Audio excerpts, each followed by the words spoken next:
بسم اللہ الرحمن الرحیم۔ اللہ کے بابرکت نام سے شروع، جو دلوں کے بید خوب جانتا ہے۔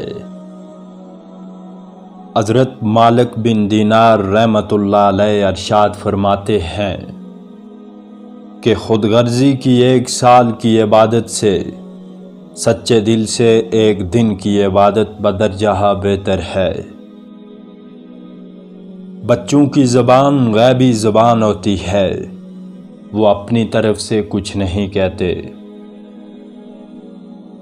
اے نفس، میں تجھے کسی دشمنی کی وجہ سے اذیت نہیں دیتا، بلکہ تجھ کو صبر کا مرتبہ حاصل کرانے کے لیے ایسا کرتا ہوں، تاکہ اس کے بدلے تجھے لازوال نعمت حاصل ہو جائے۔ ہلکے پھلکے لوگ تو نجات پا گئے اور بھاری بھرکم لوگ ہلاک ہوئے، یعنی جن کے گناہ کم ہوں گے وہ تو روز قیامت بچ جائیں گے، مگر جن کے گناہ بہت زیادہ ہوں گے ان کا بچنا مشکل ہوگا۔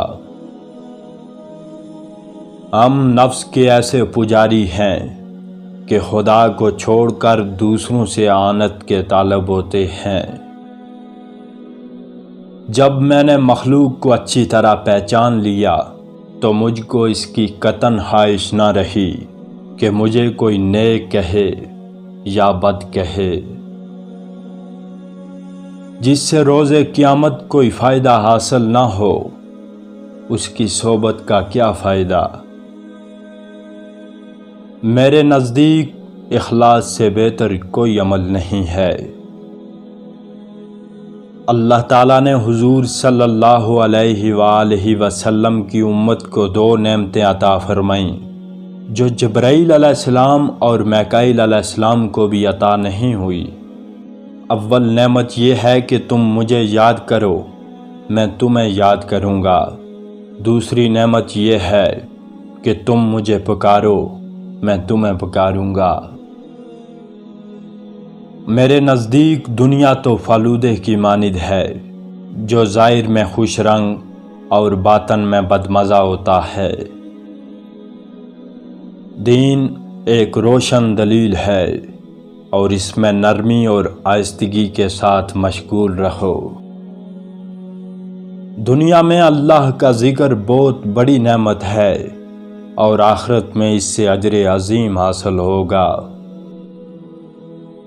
جو شخص دنیا کو محبوب رکھتا ہے، اللہ کا ادنا برتاؤ اس کے ساتھ یہ ہے کہ وہ ذکر و مناجات کی لذت سے اس کو خالی کر دیتا ہے، اور جو خواہشات دنیا کی طرف دوڑتا ہے، شیطان اس کو فریب دینے کے لیے اس لیے فکر نہیں کرتا کہ وہ تو خود ہی گمراہ ہے۔